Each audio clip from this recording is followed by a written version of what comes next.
விரட்டடிக்க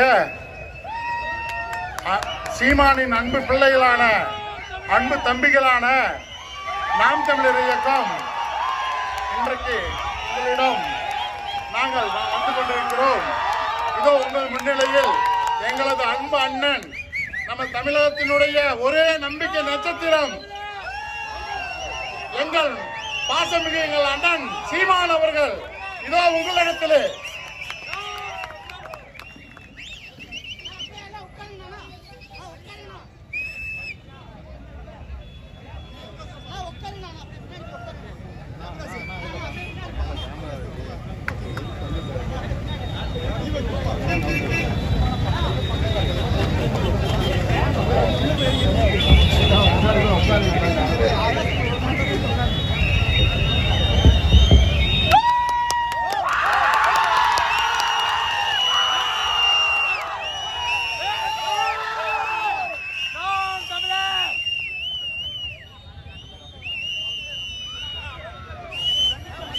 பேரன்பு கொண்டு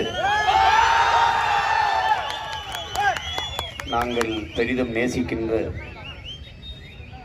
என் அருமை உறவுகள் அனைவருக்கும் அன்பு வணக்கம்.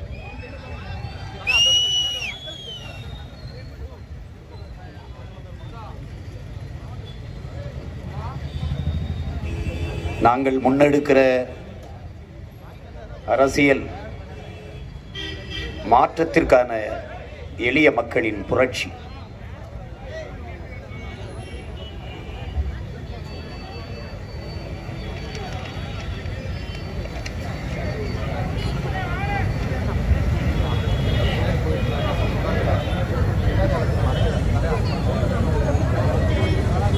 பசி பஞ்சமற்ற, ஊழல் லஞ்சமற்ற ஒரு புதிய தேசத்தை படைக்க வேண்டும் என்று உங்கள் பிள்ளைகள் துடிக்கிறோம்.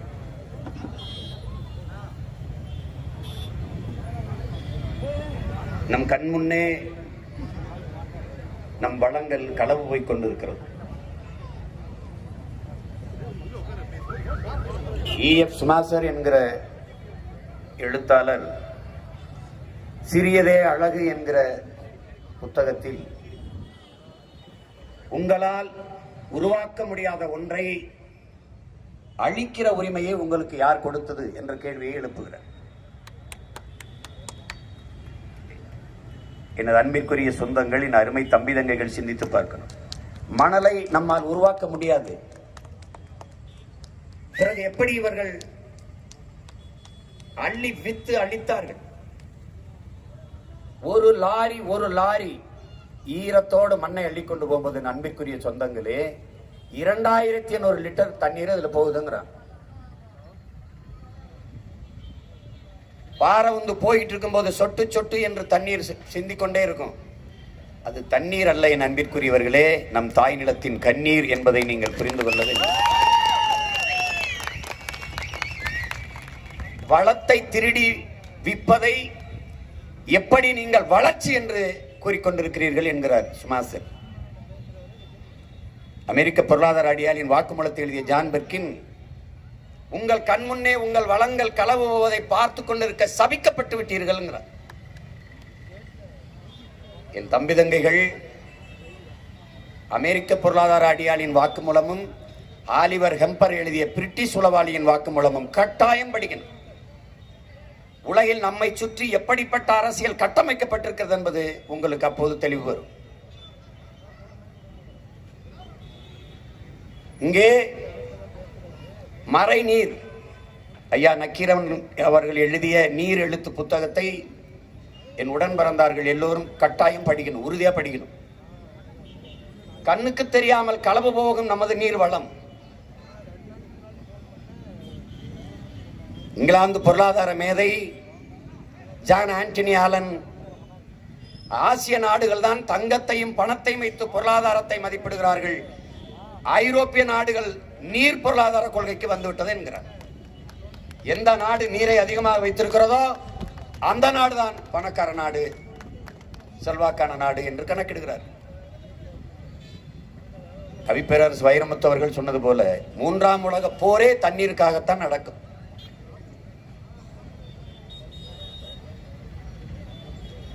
எழுதி வைங்களே அன்பிற்குரியவர்களே, அருமை சொந்தங்களே, இன்னும் 10 ஆண்டுகளில் உலக பணக்காரன் யார் என்றால் அவன் தங்கம் வித்தவனோ, வைரம் வித்தவனோ, பெட்ரோல் வித்தவனோ, டீசல் வித்தவனோ இருக்க மாட்டான். தண்ணீரை வித்தவனாகத்தான் இருப்பான்.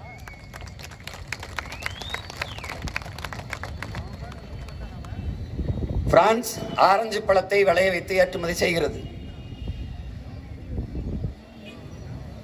ஒரு பழம் கைக்கு வருவதற்கு 50 லிட்டர் தண்ணீரை குடிக்கிறது. பார்த்தார்கள், அதை நிறுத்திவிட்டார்கள். அப்ப ஆரஞ்சு பழம் இறக்குமதி செய்து கொள்ளலாம். சீனர்கள் விரும்பி பன்றிக்கறியை உண்பார்கள். 1 கிலோ பன்றிக்கறி மேசைக்கு வருவதற்கு 4800 லிட்டர் தண்ணீரை குடிக்குது. பன்றி வளர்ப்பதை நிறுத்திவிட்டார்.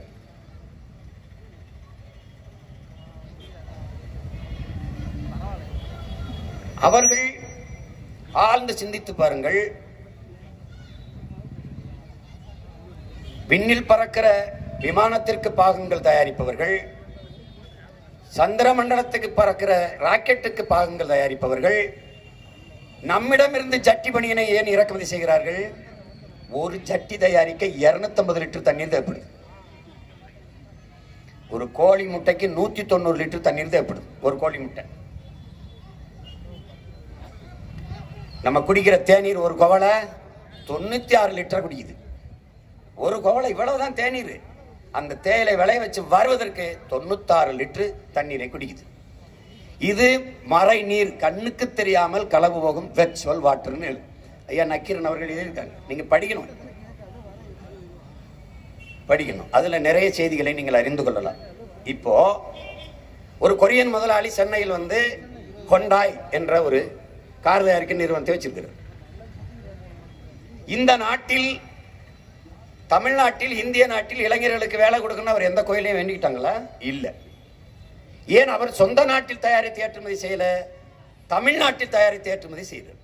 காரணம், 1 டன் எடையுள்ள காரை தயாரிக்க 4,50,000 லிட்டர் தண்ணீர் தேவைப்படுது.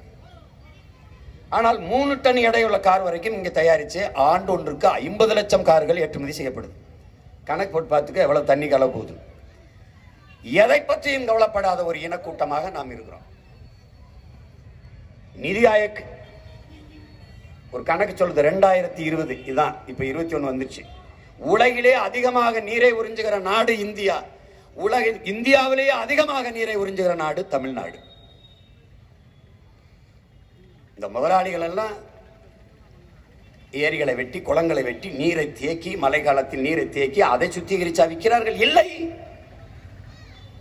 பூமிக்குள் குழாயை போட்டு 1000 அடி 500 அடின்னு போட்டு உறிஞ்சி ஆஸ்திரேலியாவில் பேராசான் பில் மொல்லிசன் ஒரு பழங்குடி மலை அடிவாரத்தில் ஒரு பழங்குடி மகனை பார்க்கிறார், ஒரு பெரியவரை. அவர் வேளாண்மை செய்து கொண்டிருக்கிறார். பக்கத்தில் ஒரு பண்ணை விவசாயி உழவு எந்திரத்தை வச்சு வேளாண்மை செய்து கொண்டிருக்கிறார்.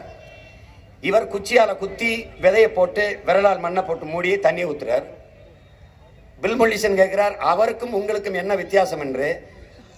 நாங்கள் தாயின் மாரில் பால் குடிக்கிறோம், அவர் மாரை அறுத்து ரத்தம் குடிக்கிறார் என்று. அதான் இங்க நடக்குது. எத்தனை நாளைக்கு இந்த தண்ணீரை விற்றுவிட முடியும்? ஒரு நாள் நீரற்ற நகரமாகிறாதா இது? தென்னாப்பிரிக்காவில் கேப்டன் நகரில் சுத்தமா தண்ணியில நீரற்ற நகரம்னு அறிவிச்சுட்டு போயிட்டான். அப்புறம் யோசிச்சு பாருங்க, குளிக்காம ஒரு வாரம் உங்களால் இருக்க முடியும், தண்ணீர் குடிக்காமல் எத்தனை நாள் இருக்க முடியும்? இந்த நாட்டில் நிதிநிலை அறிக்கையில் 100 கோடி மக்களுக்கு அலைபேசி கொடுக்க, 100 கோடி மக்களுக்கு கார் கொடுக்க திட்டம் இருக்கு. ஆனால் நீரும் சோறும் கொடுக்க ஒரு திட்டம் இருக்கா? இல்ல.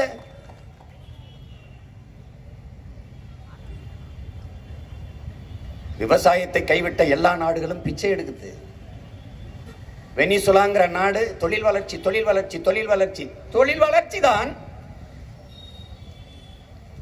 எந்த தொழிற்சாலை அறிவார்ந்த மக்களை அரிசி பருப்பை உற்பத்தி, அது நிலத்திலிருந்து தானே வரணும்.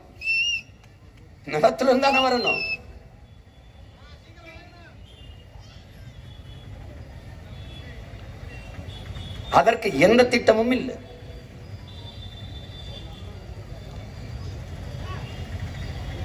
அது மக்களின் மீது பேரன்பு கொண்டவர்கள். அவர்கள் தான் இதை பற்றி சிந்திப்பார்கள். அரசியல்வாதிகள் எப்போதும் அடுத்த தேர்தலை பற்றியே சிந்திப்பார்கள். தலைவர்கள் மட்டும்தான் அடுத்த தலைமுறையை பற்றி சிந்திப்பார்கள்.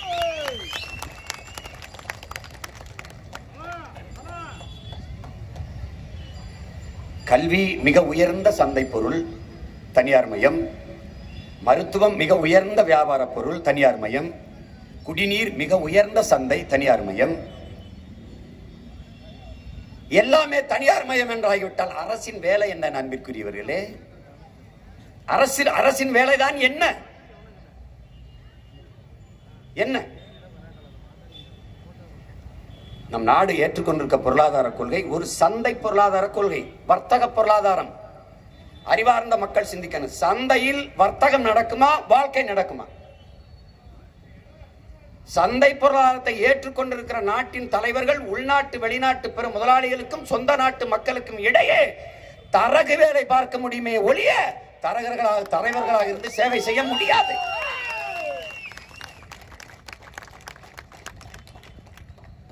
இதுதான் உண்மை.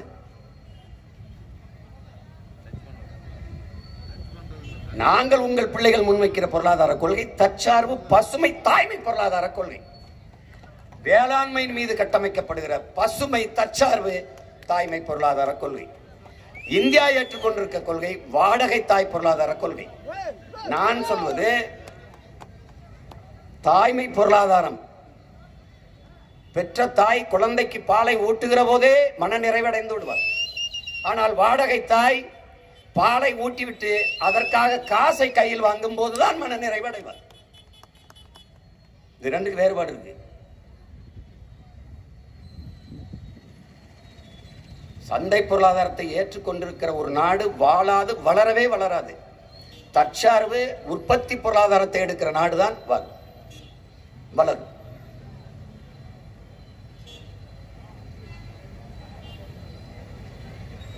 அதை ஜிஎஸ்டி வரிக்கு முன்னாடி, சரக்கு மற்றும் சேவை வரிக்கு முன்னாடி கடையில வியாபாரம் நடந்துட்டு இருந்துச்சு. சரக்கு மற்றும் சேவை வரின்னு ஜிஎஸ்டி போட்ட உடனே கடை விற்பனைக்கு எழுதி வச்சுட்டு போயிட்டான் எல்லா வியாபாரி. ஒரு வீடெல்லாம் கட்ட முடியாது. கம்பிக்கு வரி, செங்கலுக்கு வரி, சிமெண்ட்டுக்கு வரி, சாந்துக்கு வரி, சுண்ணாம்புக்கு வரி, வரி தான் கட்ட முடியும், வீடு கட்ட முடியாது. இந்த பொருளாதார கொள்கைக்கு பேர் என்ன? அடாவடி பொருளாதார கொள்கை. இது அடாவடி பொருளாதாரம்னா என்ன? நான் ஒரு விவசாயி, வாழை தோப்பு வச்சிருக்கேன்.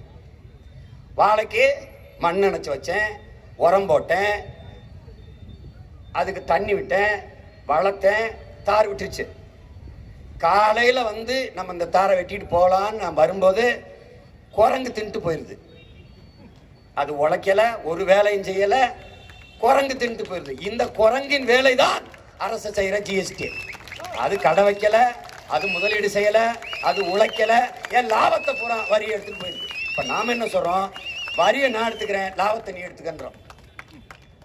என்ன பாருங்க, ஒரு நாட்டு குடிகளிடத்தில் வரியை மட்டுமே வாங்கி ஒரு நாடு பொருளாதாரத்தில் மேம்பட்டு விட முடியும், வளமையாகிட முடியும் என்பது எப்படிப்பட்ட ஒரு பைத்தியக்காரத்தனம்! எப்படிப்பட்ட பைத்தியக்காரத்தனம்! ஒரு பசுமாடு அதுக்கு புல்லு போடுறதில்ல, தண்ணி வைக்கிறதில்ல, தவிடு வைக்கிறதில்ல, வைக்கோல் போடுறதில்ல. ஆனா காலையும் வாழையும் சேர்த்து கட்டி பாலை மட்டும் கறந்துகிட்டே இருந்தா மாடு செத்து போகுமா, போகாதா? இதுதான் இங்க இருக்க பிரச்சனை. சாராயம் குடிக்காமல் வாழ முடியும், காய்ச்சறவன் விற்கிறவன் கோடீஸ்வரன். ஒரு அம்மா கூட சொல்லுது, வாஸ்து பார்க்கல, நல்ல நேரம் பார்த்து திறக்கல, பூஜை நடக்கல, ஊதுவத்தி சாம்பிராணி கொளுத்தல, ஒண்ணும் பண்ணல, ஆனா வியாபாரம் கொட்டுன்னு வருமானம் கொட்டுது. டாஸ்மார்க்.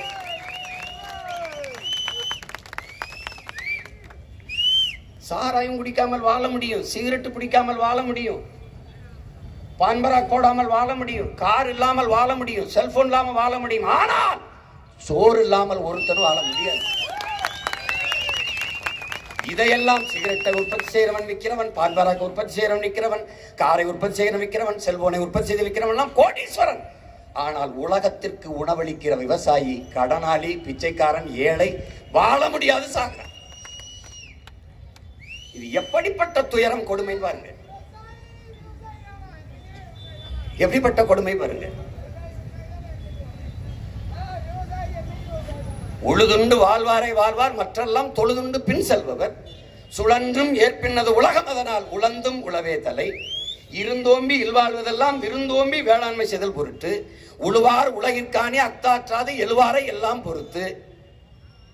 உழவினார் கைமடங்கின் இல்லை விளைவதும் விட்டேம் என்பார்க்கும் நிலை. எவ்வளவு பாடுறார் வள்ளுவ பெருமகனார் தன் மறையிலே, நமது மறையிலே. உழவின் பெருமையை இதைவிட யார் உலகிற்கு சொல்லியிருக்க முடியும்? எதுவுமே வேண்டாம், எந்த பற்றும் வேண்டாம், எந்த உறவு வேண்டாம் என்று துறவரம் பூண்டு போன துறவி கூட உழவன் கைமடங்கி படுத்து விட்டால் வாழ முடியாது என்கிறார்.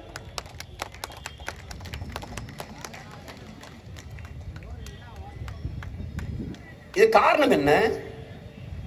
எந்த பொருளையும் உற்பத்தி செய்கிற முதலாளி அதற்கான விலையை தீர்மானிக்கிறான். ஆனால் உழவர் குடி விளை வைக்கிற கத்தரிக்காய்க்கோ வெண்டைக்காய்க்கோ சுரைக்காய்க்கோ தக்காளிக்கோ பூசணிக்கோ முருங்கைக்காய்க்கோ அவன் விலையை தீர்மானிக்க முடியல. இதுதான் பிரச்சனை. அப்ப யார் தீர்மானிக்கிறா? வாங்குகிறவன்.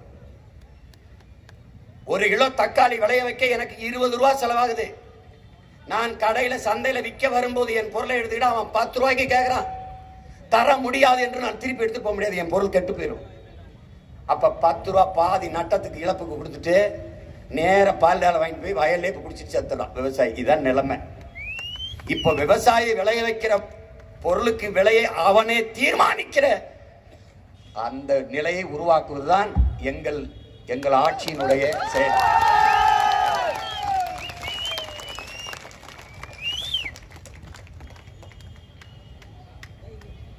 புரட்சிகர மாறுதல். உலகிலே ஊழல் லஞ்சமற்ற நாடாக டென்மார்க் இருக்கு. வெளிப்படையான நிர்வாகத்தில் அந்த வெளிப்படையான நிர்வாகம். இந்த சாலை ஓடுவதற்கு 100 கோடி ஒதுக்கினால் 100 கோடி ஒதுக்கி இருக்கேன்னு எல்லாருக்கும் தெரியும். எல்லாருடைய அலைவரிசையிலையும் நீங்க பயிரில பார்த்தே இருக்கலாம். அங்க 500 பேர் வேலை செய்யறான். ஒரு நாளைக்கு அவனுக்கு 500 ரூபாய் கூலினா 500 ரூபாய் கூலி போகுது. சரியா செலவாகிட்டு இருக்கு. பார்த்துக்கிட்டே இருக்கலாம் மக்களுக்கு தெரிந்து நிர்வாகம் ஊழல் லஞ்சம் ஒழிஞ்சிடும். ஒருவேளை கைவிட்டு பெற்றால் கைவிட்டு பெற வேண்டிய நிலைமைக்கு இல்லாமல் உலகத்தரத்திற்கு கல்வியில முதலிடத்துல தென்கொரியா இருக்கு. உங்கள் பிள்ளைகள் அதிகாரத்துக்கு வந்தால் முதலிடத்தில் தமிழ்நாடு இருக்கும் உலகிலேயே.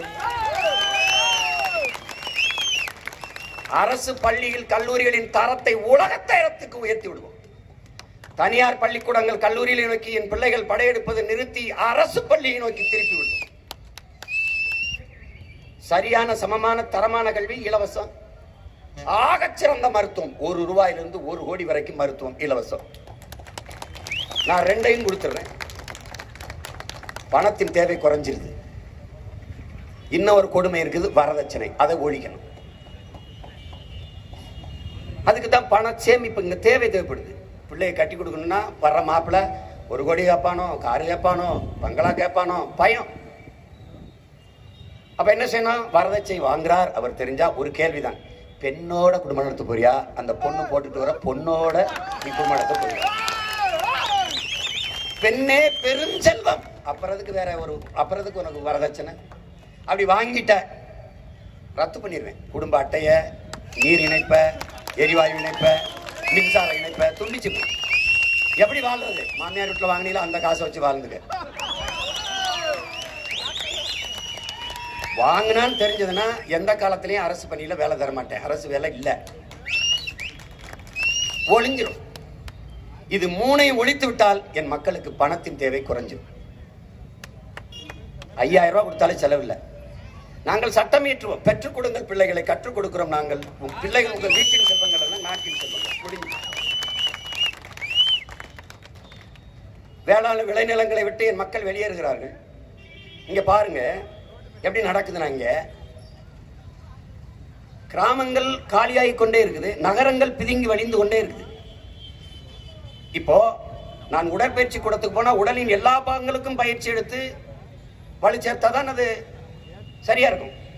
தோள்பட்டை மட்டும் அப்படி வீங்கிக்கிட்டே போகுதுன்னா அது வளர்ச்சியில கட்டி. இவர்கள் இந்த தோள்பட்டை வீக்கத்தையே வளர்ச்சின்னு காட்டிட்டு இருக்காங்க. கட்டியவே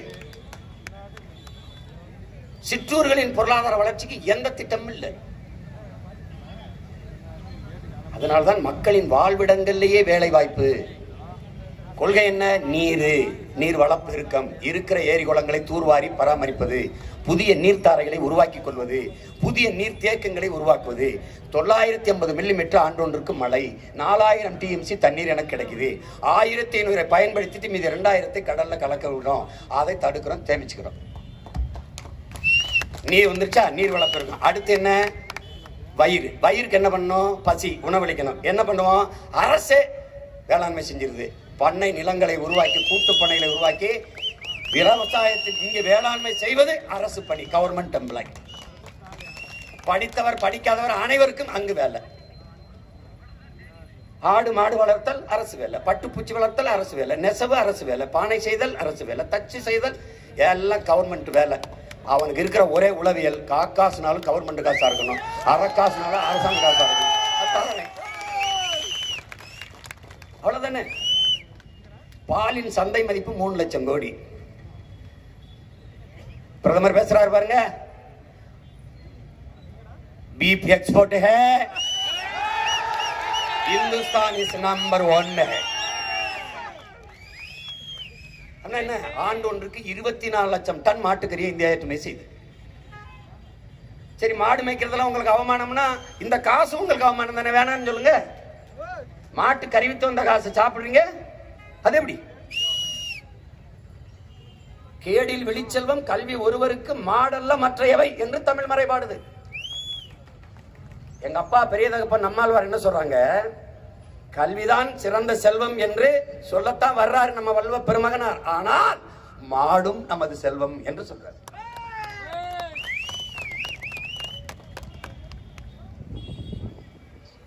ஒரு கிலோ கறி 1000 ரூபாய். ஆந்திராவிலிருந்து தமிழ்நாட்டுக்கு ஆடு வருது. நாட்டுக்கோழி 1 கிலோ கறி 600 ரூபாய். நாட்டுக்கோழியை பெருக்கி வளர்த்து பெருக்காம அதுக்கு பதிலாக டூப்ப பண்ணக்கோழியை உருவாக்கி வச்சுட்டான்.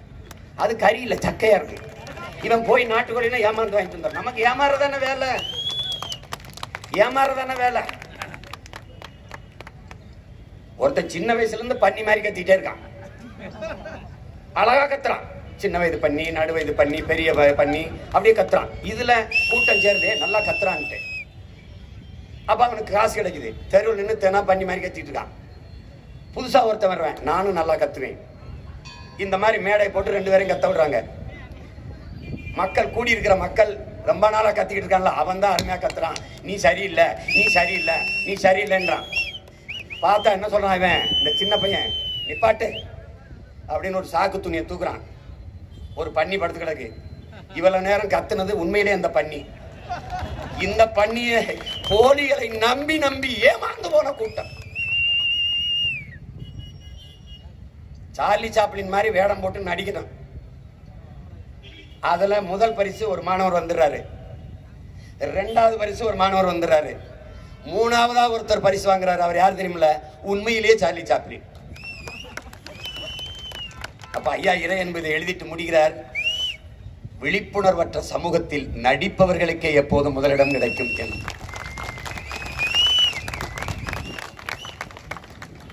அறிவுச்சிறந்த எனது சொந்தங்கள், என் அன்பு தம்பி தங்கைகள், ஆழ்ந்து சிந்திக்கணும்.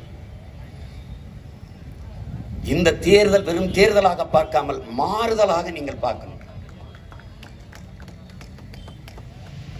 நிறைய மாற்றத்தை நம்மால் கொண்டு வர முடியும், கொண்டு வர முடியும். நாம என்ன சொல்றோம்? யூகேஜி நோ, யூகேஜி எல்கேஜி தூக்கிறது. அரும்பு மொட்டு மலர் பள்ளிக்கூடத்தில் தாய்மொழியில படிச்சா வேலை கிடைக்குமா? தாய்மொழியில படிச்சா தான் வேலை கிடைக்கும், தமிழ்ல படிச்சா தான் வேலை கிடைக்கும். அரசு பள்ளி கல்லூரிகளில் படித்தவர்களுக்கு வேலையை முன்னுரிமை கொடுத்துட்டு மிச்சம் இருந்தா உனக்கு தருவேன். இப்ப தமிழ்ல படிச்சா வா யாரு இங்க வேலை செய்ய, இங்கிலீஷ்ல படிச்சா எதுக்கு வெளிநாட்டுல வேலை, போயிட்டு வா போயிட்டு வா போயிட்டு வா. நீ எதுக்கு படிச்சாப்பா? ஹிந்தி எதுக்கு படிக்கலாப்பா? ஹிந்தி வட இந்தியாவில் வேலை, போயிட்டு வா போயிட்டு வா போயிட்டு வா. அங்கேயே இந்தியை படிச்சுட்டு இங்க வந்து சோன் பப்படி சொட்டு வச்சுக்கிட்டு இருக்கான். இங்க எல்லா விடுதியிலையும் மேசையை தொடச்சிக்கிட்டு இருக்கான். ஒருத்தெல்லாம் அந்த சுங்கச்சாவடியில பணம் செலுத்திட்டு இருக்கான். இங்க தமிழ் நைகே அவன் எனக்கிட்ட, மணி நைகையே, காசு நைகே. ஏதோ 1.5 கோடி பேர் வட இந்திய தாய்மொழியாக கொண்டவன் ஏன் ஊர்ல வேலை பார்க்கறான்? இவங்க என்ன நம்ம கற்பிப்பாங்க தெரியுங்களா? அவனோட பேச ஹிந்தி வேணும். டேய், வேலை கொடுக்குற முதலாளிகிட்ட அவனை வந்து தமிழ் படிச்சுட்டு வந்து பேச சொல்றான். நான் உனக்கு அங்க வேலை செய்யறதுக்கு ஹிந்தி படிச்சுட்டு வரணும், அவரு இங்க வேலை செய்யறதுக்கு தமிழ் படிச்சு வர மாட்டாரு. ஒழிச்சு தள்ளிடுவோம், நாங்க எல்லாத்தையும் மாத்திடுவோம். பண்ணை விவசாயத்தை உருவாக்கி வைக்கிறேன் பாரு, நீ குடும்பத்தோட சுற்றுலா வரலாம். அங்கேயே மீன், ஐயா மீன் வேணும், மீன் சாப்பாடு, மீனை பிடிச்சி வந்து கொடுப்பான். ஐயா கீரை பறிச்சு வந்து கொடுப்பான். தக்காளி அப்படியே அப்படியே பிடிச்சி வந்து கொடுப்பான். மிரண்டு போவ, நீ மிரண்டு போவ. இவங்கள மாதிரி பூமி தாயை ஈரக்கொலையை தொடர்ந்து அறுத்து மீத்தேன் எடுக்கிறேன் ஈத்தேன் எடுக்கிறேன் ஹைட்ரோ கார்பன் அதெல்லாம் கிடையாது. வந்தவனை இழுத்து மூடி விட்டுருவேன், நீ வேற எங்கேயாவது தோண்டிக்கன்ட்டு. ஆனால் நானும் பயோகேஸ் எடுப்பேன், மீத்தேன் ஈத்தேன் ஹைட்ரோ கார்பன் எடுப்பேன். எப்படி எடுப்பேன்? வந்த உடனே நெகிழி பேன், பிளாஸ்டிக் பேன் தடை. பிரதமரும் சொல்றாரு பிளாஸ்டிக் இல்லாத நாட்டை உருவாக்கணும். ஐயா, நீங்க செய்யணும், நாங்க தான் சொல்லணும். நீங்களும் எங்க மாதிரி பிளாஸ்டிக் இல்லாத நாட்டை உருவாக்கணும் சொல்லிட்டு கூடாது. என்ன, அதாவது நம்ம நிலத்தை மலடாக்கிறது, நஞ்சாக்கிறது. இந்த ரெண்டும் 5000 ஆண்டுகள் ஆகுங்கிற ஒரு நெகிழித்தால் மக்கி மண்ணோடு மண்ணா போகுது. யார் பார்க்க போறது? யாரு? எதுக்கு தூக்குச்சட்டி எடுத்து போக வேண்டிய? கறி வாங்கும்போது, துணி வாங்கும்போது பை எடுத்துக்க வேண்டியது தானே? ஒரு துணியில இருக்கிற பையனா அது பழசானா சைக்கிள் தொடச்சிக்கலாம், ஒரு தொலைக்காட்சியை தொடச்சிக்கலாம். அப்படியே கீழே போட்டாலும் மக்கி மண்ணோட போய் மண்ணுக்கு உரமாயி வளமாயிரும். வாழை இலையில சாப்பிட்டா என்ன ஆகும்? நல்லது. இலைய போட்டிலா ஆடு மாடு சாப்பிடும், அது கழிவை போடும், மண்ணுக்கு உரம் வளம். இல்ல இலையே மக்கி தலைச்சத்து இலைச்சத்தா மாறி அதுவே உரமாயிரும். அப்ப வாழை இலையில சாப்பிட்டா நீனும் வாழுவ, அதை விளைய வைக்கிற ஏழை விவசாயியும் வாழ்வான். அதை விட்டுவிட்டு இந்த பாலித்தீன்ல போட்டு 2 இட்லி மேல இது தட்டு மேல இது சுருட்டி அப்படி தூக்கி போட்டு போயிடும். அவன் தூக்கி கொண்டு போட்டு குப்பை மழையாகட்டும், அது வயலில் தீ பிடிச்சி எரிஞ்சு நச்சு புகையை காத்துல விடுது. இங்க சின்ன வயசுல நுரையீரல புற்று வந்து பல பேர் சாகுறான். எதுக்கு புற்று எதுன்னு தெரியல. அப்போ ஏன் மண்பானையில குடிக்கும்? மண்பானையில பயன்படுத்தக்கூடாதா? பிளாஸ்டிக் குடத்துல தான் குடிக்கணுமா? மாற்றணும், மாற்றணும். இங்க பொருளாதாரம் இருக்கணும். 3 வேப்பங்குச்சி 200-300க்கு அமெரிக்காவில் வித்துக்கிட்டு இருக்கான். 3 முருங்கைக்காய் முருங்கான் அப்படின்னு வச்சு வித்துக்கிட்டு இருக்கான். நம்மள பீஸா பர்கரு பூரி இட்லி சப்பாத்தி தின்னுட்டு அவன் பழைய கஞ்சி வெங்காயம் தவிர ஹெல்த்தி ஃபுட்டுன்னு சாப்பிட்டு இருக்கான். பெரிய பெரிய விடுதிகளை போங்க, ஹெல்த்தி ஃபுட்டு. நம்மளை குக்கர்ல சமைக்கிறது அதுல சமைக்கிறதுன்னு கொண்டாந்துட்டு மண்பானை சாதாரண சமையல் சாப்பாடு வந்து 300 ரூபா, மண்பானை சமையல் 500 ரூபா. அதுல தான்டா சமைச்சு சாப்பிட்டு இருந்தோம். மாட்டு வண்டியை ஒழிச்சிருது, சக்கரத்தை பெரிய ஹோட்டல்ல மாட்டி வச்சுக்கிறது, அது ஆன்டிக்கா. அரிக்கன் விளக்க ஒழிச்சிட்டாங்க, அப்புறம் அதை தொங்க விடுறது. அழகு கலைப்பொருளாம். வேப்பங்குச்சி வச்சு பல் விளக்கிட்டு இருந்தான். இப்ப பேஸ்டினோட கொண்டாந்தாங்க. அதுல வேம்பு இருக்கா, அதுல நீம் இருக்கா, அதுல உப்பு இருக்கா, அதுல கறி இருக்காங்க. பாவியலா, அதுல தாண்டா அடுப்பு கறியை தேய்ச்சி சாம்பலை எடுத்து வேப்பங்குச்சி இதெல்லாம் விளக்கிட்டு இருந்தோம். ஆளும் வேலும் சொல்லுக்கு பல்லு குருதி, 4ம் 2ம் சொல்லு குருதின்னு என் முன்னோர்கள் பாடி வச்சுட்டு போனான். இப்ப வேப்பங்குச்சி 4 வேப்பங்குச்சி அமெரிக்காவில் 1000 ரூபாய்க்கு வித்துக்கிட்டு இருக்கான், ஒடிச்சு. பாருங்க, ஒரு என்ன ஈடுகளில் ரத்தமா? உங்கள் பேஸ்டில் நீம் இருக்கா, வேம்பு இருக்கா? பாவிகளா, என்னடா இப்படி பண்ணி கொண்டு விட்டீங்களாடாங்கள. அவன் நம்மளுக்கு டீ காஃபியை பழக்கி விட்டுட்டு நம்ம சோத்துல ஊற்றி வைக்கிற நீச்சல் தண்ணி இருக்குல்ல, விடிய காலம் குடிப்போம்ல, அதை ஹெல்த்தி ட்ரிங்க்ஸ்னு குடிச்சுக்கிட்டு இருக்கான். அதைத்தாண்டா நாங்கள் குடிச்சுட்டு இருந்தோம் ரொம்ப நாளா. உலகம் இயற்கை உணவுக்கு திரும்ப நினைக்குது, ஆனால் அந்த அளவுக்கு உற்பத்தி இல்லை. அதை ஈடு கொடுக்கிற ஒரு பிள்ளைகளாக நாங்க வர்றோங்கிறோம். நிலத்தை எங்கிருந்து எடுப்பாய் சீமான்? 21 லட்சம் விளைநிலம், ஏக்கர் விளைநிலங்களை நான் உருவாக்க போகிறேன் என்று அம்மையார் ஜெயலலிதா சட்டசபையில் பேசிய பேச்சு இருக்கு. அப்ப 21 லட்சம் ஏக்கர் உருவாக்குறது வாய்ப்பு இருக்கு, வந்து உருவாக்கிறோம். இப்ப வேளாண்மை நம்மளே செஞ்சிடறோமா? நீர் வந்துருச்சா, பயிர் வந்துருச்சா, அடுத்து உயிர், மருத்துவம், ஆக சிறந்த மருத்துவம். 1 ரூபா 1 கோடி எல்லாம் இலவசம். அதுக்கு என்ன பண்றது? கல்வியின் தரத்தை உயர்த்த, மருத்துவத்தின் தரத்தை உயர்த்த என்ன பண்றது? ஒரு சட்டம் போடுவோம். என்ன போடுவோம்? முதலமைச்சர், அவர் மனைவி, அவர் குடும்பம், அமைச்சர், அவர் பிள்ளைகள், அவர் பெற்றோர்கள், அதிகாரிகள் எவரா இருந்தாலும், சட்டமன்ற உறுப்பினர், பாராளுமன்ற உறுப்பினர் யாரா இருந்தாலும் அரசு மருத்துவம் எல்லாம் படுத்து மருத்துவம் செய்து கொள்ள வேண்டும். சட்டம். அமைச்சர் மகன், முதலமைச்சர் மகன், அதிகாரிகள் மகன், எம்எல்ஏ மகன், எம்பி மகன், மகள் யாரா இருந்தாலும் அரசு பள்ளி கல்லூரிகளில் தான் படிக்க வேண்டும் சட்டம். அதுவும் குறிப்பாக அங்கு பணி செய்கிற ஆசிரியர் பெருமக்கள், பேராசிரியர் பெருமக்கள் பிள்ளைகள் அங்கே தான் படிக்க வேண்டும். அது ஏன் நடக்கிறது இல்ல? ஏன் தனியார் பள்ளிக்கு 8 கோடி மக்களால் நிறுவப்பட்ட அரசால் கொடுக்க முடியாத ஒன்றை ஒரு தனி முதலாளி கொடுத்து வருவது எப்படி நம்புறது? அப்புறம் எதுக்கு இந்த அரசு? அரசா இது தரிசா? எதுக்குது? எப்படி இருக்கு பாருங்க. அதை மாற்றணும். மருத்துவம் வந்துருச்சு. அப்புறம் அறிவு, கல்வி. கல்வி ஆக சிறந்த தரத்துக்கு கொடுக்கிறோம். தனித்திறன் கல்வியை கொடுக்கிறோம். விவேகானந்தர் வீரத்துறவி சொல்றார், ஒவ்வொரு மனிதனுக்குள்ளும் தனித்த பேராற்றல் மறைந்து இருக்கிறது, அதை கண்ணுணர்ந்து வெளிக்கொணர்வதற்கு பெயர் தான் கல்வி என்கிறார். அதை நாம நிறைவேற்றோம். இப்போ சச்சின் டெண்டுல்கர் படிச்சாரா பந்து அடிச்சாருன்னா? படிக்கல, பந்தை தான் அடிச்சாரு. உலக புகழ்பெற்ற விளையாட்டு வீரன், பொருளாதாரத்தில் செல்வாக்கு பெற்றார். ரகுமான் நான் 10வது தேர்வே எழுதலை என்றாரு. ஆனால் 2 உலக பெரும் விருதுகளை பெற்று வந்துட்டார். புகழ்பெற்ற இசை மேதை. உசேன் போல்ட் பள்ளிக்கூடத்தை விட்டு ஓடினான். உலகத்தின் உயரத்திற்கே ஓடினான். சமைக்கா என்ற நாடு உலக வரைபடத்தில் எங்க இருக்குன்னே தெரியாது. உலகத்துக்கு தன் தாய் நாட்டை அடையாளம் காட்டினான். ஓடியே காட்டினான். அது தனித்திறன் ஆற்றல். வரலாறு நடத்துறவுக்கு புரிய தெரியாது, புவியியல் நடத்துறவுக்கு தமிழ் இலக்கியம் தெரியாது, தமிழ் இலக்கியம் தெரியவருக்கு ஆங்கிலம் தெரியாது, கணிதம் தெரியாது. ஆனால் இந்த மாணவனுக்கு 5ம் தெரியணும். இது கொடுமைன்னு நினைக்கிறோம். கல்வி சுகமானது, சுமை இல்லை என்று காட்டணும். வீட்டு பாடம் கிடையாது, நோ ஹோம் ஒர்க், பேனிட். இங்க படிக்கிறதே போதுமையா, சுதந்திரமாரியா? படிக்கவே பிடிக்கலையா? இங்க வாயா, ஊர் சுத்தி பார்க்க பிடிக்குமாயா? ஊட்டியை போய் பாரியா, கொடைக்கானல பாரியா, குற்றாலத்தை பாரியா, ஏற்காடை பாரியா, எல்லா ஊர்லயும் சுத்தி சுத்தி பாரியா. இப்ப வெளிநாட்டுல இருந்து சுற்றுலா பயணி வர்றான் இல்லையா, அவனுக்கு சுற்றி சுற்றி காட்டியா? நீதாயா டூரிஸ்ட் கைடு, போயா. அதான் என்ன சொல்றான், படித்தவர் படிக்காதவர் அனைவருக்கும் அரசு வேலை. 2000 ஏக்கர்ல மாட்டு பண்ணை வச்சிருக்கிறேன்னா 100 ஏக்கர்ல 25 ஏக்கருக்கு குளம் வெட்டி அது தண்ணி குடிச்சுக்கிறோம். சாணத்தை எடுத்து இயற்கை உடக்க நாங்கள் கொண்டு போவேன். மக்கிற குப்பை மட்டும்தான் எனக்கு இருக்கும். மரங்கள் கீழே விழுகிற இலை தலை எல்லா கழிவையும் கொண்டு அங்கே கொட்டி அந்த பண்ணை அதுல இருந்து மக்கிய குப்பையிலிருந்து பயோகேஸ் எடுப்பேன், மீத்தேன் எடுப்பேன். சிங்கப்பூர் எடுக்குது, மக்கிய மரக்கழிவுல இருந்தா எடுக்குது. அது இந்த மாதிரி பூமியை கொடையில.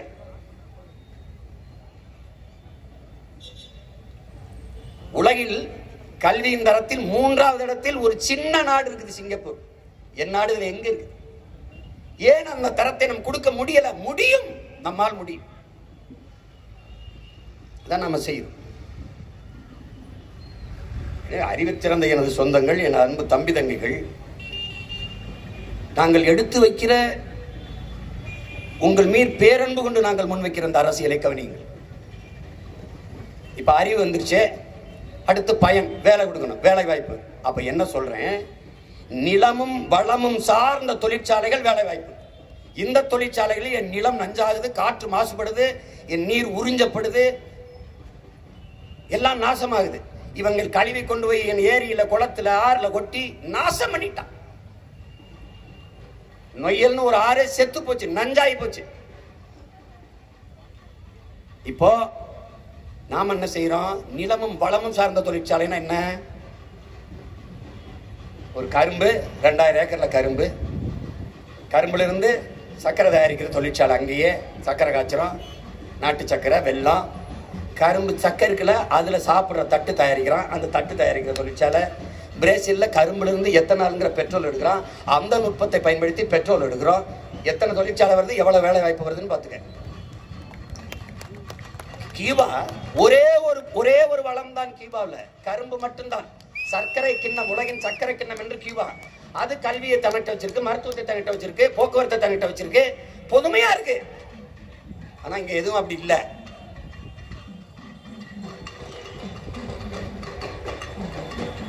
அப்போ பிரேசில்ல வெறும் மாடுதான், மாடு, கரும்பு.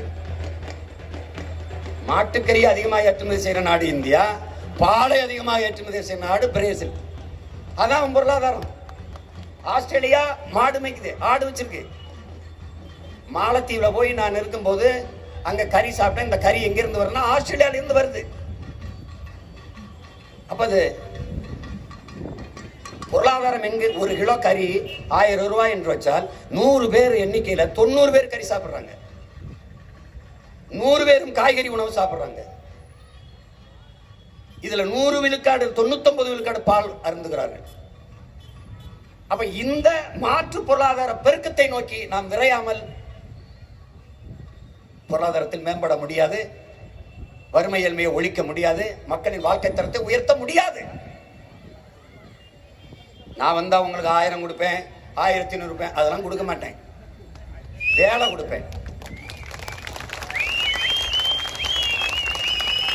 1500 1000 ரூபாய் 1100 ரூபாய் மாதம் சம்பாதித்துக் கொள்ள முடியாத பிச்சைக்கார கூட்டமா நம்மளை வச்சுட்டு நம்ம ஒரு கேள்வியை எழுப்புவோம்.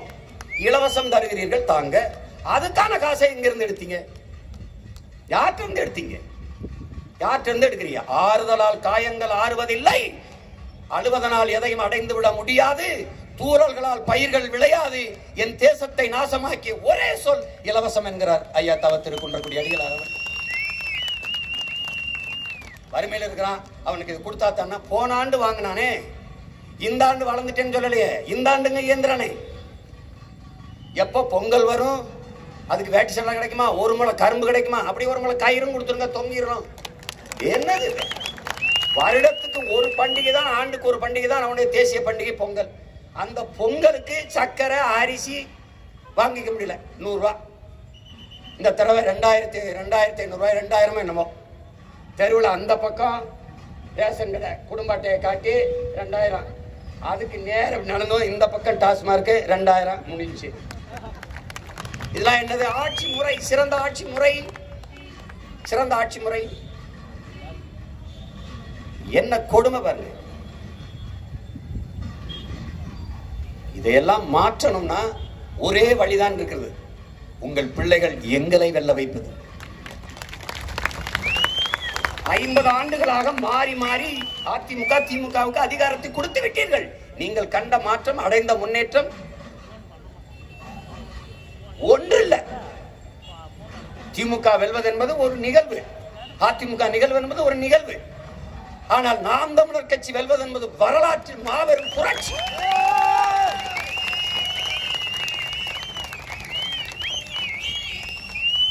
உலகெங்கும் பரவி வாழக்கூடிய 13 கோடி தமிழ் தேசிய மக்களின் வெற்றியாக மாறும். அதை கவனத்தில் வைத்துக் கொண்டு என் அன்பிற்குரிய சொந்தங்கள், என் அருமை உடன் பிறந்தார்கள், எளிய மக்கள், நாங்கள் வானத்திலிருந்து வந்தவர்கள் அல்ல, உங்கள் வயிற்றிலிருந்து வந்தவர்கள். பிடல் காஸ்டர் சொல்றான்ல, தடம் பார்த்து நடப்பவன் மனிதன், தடம் பதித்து நடப்பவன் மாமனிதன்கிறான். அவனே சொல்றான், விதைத்தவன் உறங்கினாலும் விதைகள் உறங்காதென்று. எங்களை விதைத்தவர்கள் உறங்கிவிட்டார்கள், நாங்கள் முளைத்துக் கொண்டிருக்கிறோம்.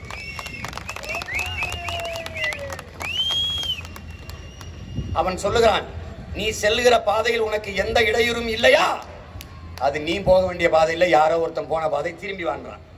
ஆனால் நாங்கள் செல்கிற பாதையில் நிறைய இடையூறுகள் இருக்கிறது, அதனால இது சரியான பாதை, உறுதியாக பயணிக்கிறோம்.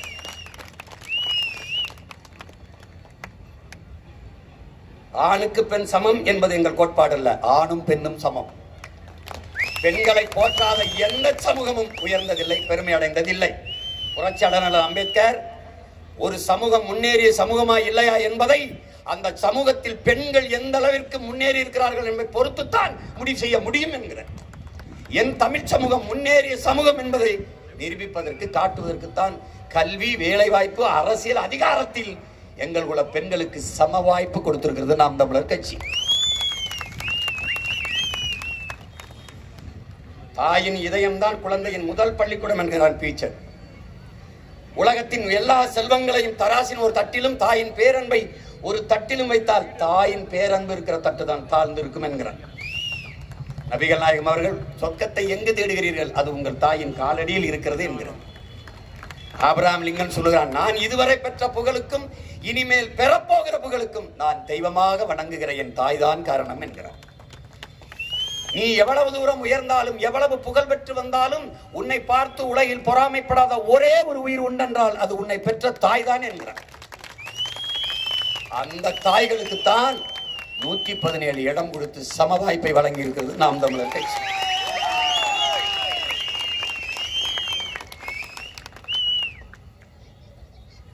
அன்பிற்குரிய சொந்தங்கள், படித்த இளைஞர்கள், உங்களை நம்பி உங்களின் எதிர்காலத்திற்கு தான் உங்கள் அண்ணன் இவ்வளவு வேலை செய்யறேன். சமரசம் இல்லாமல் நிக்கிறேன். நோட்டு பேரம் சீட்டு பேரம் இல்ல, அது இல்ல. தனித்து, ஏன் தனித்து? முழுமையாக என் மக்களை நம்பி. எங்களை பெற்றவர்கள், எங்கள் உடன் பிறந்தவர்கள் எங்களை கைவிட்டுவிட மாட்டார்கள் என்ற அசைக்க முடியாத நம்பிக்கையில் நிற்கிறோம்.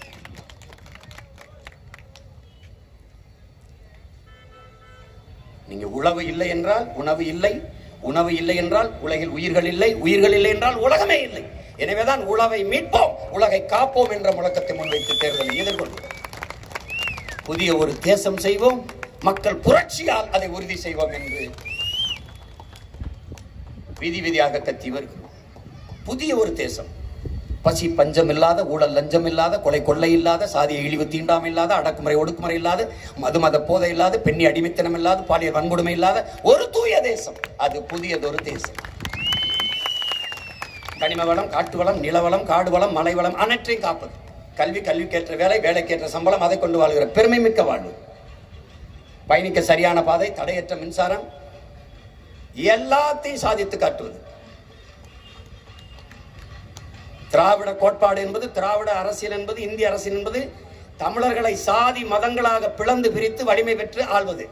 தமிழ் தேசிய அரசியல் கோட்பாடு என்பதை அன்பிற்குரியவர்களே, சாதி மத பிளவிலிருந்து தமிழர்களை இன அடையாளத்துக்குள் திரட்டி, ஒன்று திரட்டி, அரசியல் வலிமை பெற்று அதிகாரத்தை கைப்பற்றி ஆள்வது. இது ரெண்டுக்கு முரண்பாடு இருக்குது, வேறுபாடு இருக்கு. இந்திய கட்சிகளுக்கு என்ன கொள்கை மாற்று கண்டீர்கள்? கட்சி வெவ்வேறு கட்சி, கோட்பாடு ஒன்றுதான், கொள்கை ஒன்றுதான். தனியார் மயம், தாராளமய, உலகமய பொருளாதார கொள்கை ரெண்டு கட்சிக்கும் ஒன்று, வெளியுறவு கொள்கை ரெண்டு கட்சிக்கும் ஒன்றேதான், பாதுகாப்பு கொள்கை ரெண்டு கட்சிக்கும் ஒன்றுதான், கல்விக் கொள்கை ரெண்டு கட்சிக்கும் ஒன்றேதான். பிறகு என்ன மாற்று? திராவிட கட்சிகள் திமுகவிலிருந்து எந்த இடத்தில் அதிமுக கொள்கையில் மாறுபடுது? அதிமுகவிலிருந்து தாய் கழகமான திராவிட முன்னேற்ற கழகம் எந்த இடத்தில் கொள்கையில் மாறுபடுது? ரெண்டும் ஒன்றுதான். இங்கேயும் ஊழல், இங்கேயும் ஊழல், இங்கேயும் லஞ்சம், இங்கேயும் லஞ்சம், இங்கேயும் திருட்டு, இங்கேயும் திருட்டு, அங்கேயும் இருட்டு, இங்கேயும் இருட்டு, அங்கேயும் டாஸ்மார்க், இங்கேயும் டாஸ்மார்க். ரெண்டுல தான் இந்த கட்சியில் பாஸ்மார்க். அப்போ இந்த கருத்தியலுக்கு மாற்று, இந்தியம் திராவிடத்திற்கு மாற்று தமிழியம் தான், தமிழ் தேசிய அரசியல் தான். இது தேசம், நாடு தமிழ்நாடு, தேசம் தமிழ் தேசம். இங்கு வாழ்கிற குடிகளின் மொழி, கலை, இலக்கியம், பண்பாடு, தொன்று தொட்ட வேளாண்மை, அவனுடைய வழிபாடு எல்லாவற்றையும் மீட்பது, காப்பதற்கு ஒரு அரசியல் இருக்கிறது. அது தமிழ் தேச அரசியல். அவ்வளவுதான்.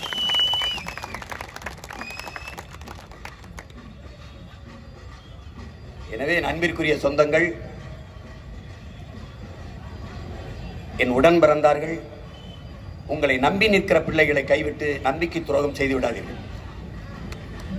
ஒரு மனிதன் என்றாவது ஒரு நாள் வழக்கறிஞரை சந்திக்கிறான், என்றாவது ஒரு நாள் பொறியாளரை சந்திக்கிறான், என்றாவது ஒரு நாள் மருத்துவரை சந்திக்கிறான். ஆனால் ஒரு நாளைக்கு 3 வேளை விவசாயியை சந்திக்கிறான். 2 நண்பர்கள், சரவணன், இளங்கோ என்று. இளங்கோவுடைய அப்பா விவசாயம் செய்கிறார், சரவணனுடைய அப்பா அரசு அலுவலராக இருக்கிறார். அவர் பேண்ட் சட்டை போட்டு தினம் ஆஃபீஸுக்கு போகிறார். இவர் தினம் வெற்று மேலோடு வேர்வையோட ஆடு உழுதுட்டு வந்து மாட்டுக்கு தண்ணி வைக்கிறார், தவிடு வைக்கிறார். அப்பா அழுக்காக இருக்கிறார், அவனுக்கு பிடிக்கல. ஒரு நாள் இளங்கோவன் வந்து சரவணன் வீட்டுக்கு சாப்பிட போகிறான். மேசையில் சாப்பாடை வச்சவொடனே இவன் எடுத்து சாப்பிட்றான். சரவணன் சாப்பிடல, சோறை எடுத்து நெத்தியில் வச்சு கொஞ்சம் நேரம் இப்படி இருக்கான், கும்பிட்டுக்கிட்டு இருக்கான். என்ன சரவணா பண்ணுறான்னா, இல்லை நமக்கு சோறு விவசாயிகள் தெய்வம், அதனால ஒவ்வொரு நன்றி சொல்லிட்டு சாப்பிடணும்னு எங்கள் அம்மா சொல்லியிருக்காங்கன்ட்டு. இளங்கோவன் ஓடி வர்றான், அப்பா உழுதுட்டு வேர்வையோட வர்றாரு, பாஞ்சு கட்டி பிடிக்கிறான். எங்க அப்பா தெய்வத்தின் தொழிலை செய்கிறாரு. ஒப்பிட்டவரை உயிருள்ளவரை நினை என்கிறார்கள். அப்ப உணவிட்டவரை நினைக்க வேண்டுமா வேண்டாமா என்ற அறிவார்ந்த எனது தமிழ் சமூகம் மட்டும் சிந்தித்துப்பார். தயவு செய்து இந்த முறை பழகிருச்சு என்று சொல்லாதீர்கள். சிந்தனை மாற்றுங்கள். மண்ணில் புரட்சி வருவதற்கு முன்பு மக்களின் மனத்தில் புரட்சி வர வேண்டும் என்கிறார்கள். நல்ல கருத்தை விதைத்து விட்டால் தவறான அரசாங்கம் உருவாகாது, உருவானாலும் நிலைக்காது என்கிறார் மு வரதராசனார். நான் நல்ல கருத்தை விதைத்துக் கொண்டே இருக்கிறேன். தவறான அரசாங்கம் உருவாகக்கூடாது. தூய அரசியல் மலர, நல்ல ஆட்சி மலர விவசாயிக்கு வாக்களிங்கள். மாண்புமிக்க பணநாயகத்தை, கேடுகட்ட பணநாயகத்தை ஒழித்து மாண்புமிக்க ஜனநாயகத்தை காக்க இந்த தீய ஆட்சி முறையை ஒழித்து தூய ஆட்சி முறையை மலரச் செய்ய விவசாய சின்னத்தில் என் அன்பு மக்கள் வாக்களித்து எங்களை வெற்றி பெறச் செய்யுங்கள். இங்கே சங்ககிரி தொகுதியில் என் அன்பு தங்கை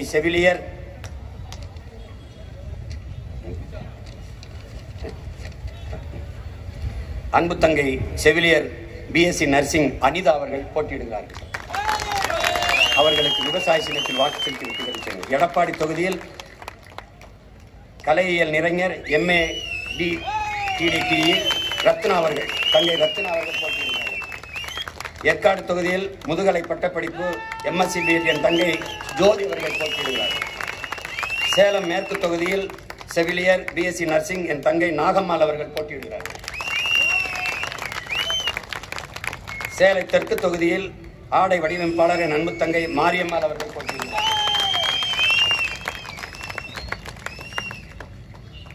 ஓமலூர் தொகுதியில் என் அருமை தம்பி ஐயா புலவர் குழந்தை அவர்களின் பேரன் ராஜா அம்மையப்பன் அவர்கள் இயற்கை வேளாண் செய்கிற விவசாயி போட்டியிடுகிறார்கள். அவருக்கு நீங்கள் விவசாய சின்னத்தில் வாக்கு செலுத்துமாறு அன்போடு வேண்டுகிறேன். வீரபாண்டி தொகுதியில் மின்னியல் வல்லுநர் தம்பி ராஜேஷ்குமார் அவர்கள். மேட்டூர் தொகுதியில் பொறியாளர் என் அன்பு தம்பி மணிகண்டன் அவர்கள். சேலம் வடக்கு தொகுதியில் பொறியாளர் தொழிற்கல்வி இமய ஈஸ்வரன் அவர்கள். ஆத்தூர் தொகுதியில் முதுகலை பட்டப்படிப்பு MA BEd கிருஷ்ணவேணி சசிகுமார் அவர்கள். கங்கவள்ளி தொகுதியில் முதுகலை பட்டப்படிப்பு வினோதினி கோபிநாத் அவர்கள்.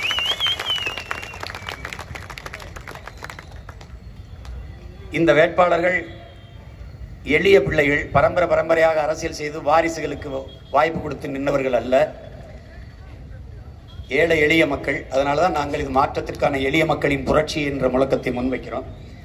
எங்களின் வெற்றி என்பது தமிழ் பேரினத்தின் வெற்றி, தமிழ் இனத்தின் தன்மானத்திற்கான வெற்றி, ஊழல் லஞ்சத்திற்கு எதிரான வெற்றி, அடக்குமுறை ஒடுக்குமுறைக்கு எதிரான வெற்றி என்பதை புரிந்து கொண்டு என் அருமை சொந்தங்கள் மறக்காமல் ஏப்ரல் 6 நடக்கிற தேர்தலில் வாக்கு இயந்திரத்தில் விவசாய சின்னத்தை பார்த்து நன்றி என்று தொடுங்கள். விவசாயி வெல்லட்டும், வேளாண் குடிமகன் வாழட்டும், நாடும் மக்களும் வாழட்டும்.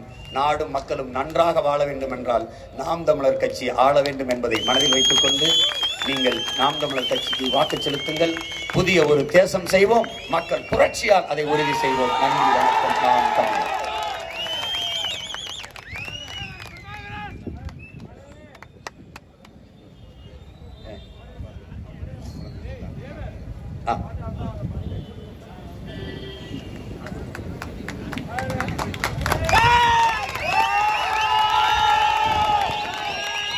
குழந்தைக்கு தம்பி இம்ரான்கான் மெகஸ்தாஜ் பானு அவர்களினுடைய இந்த குழந்தைக்கு அமீனா என்று பெயர் சூட்டி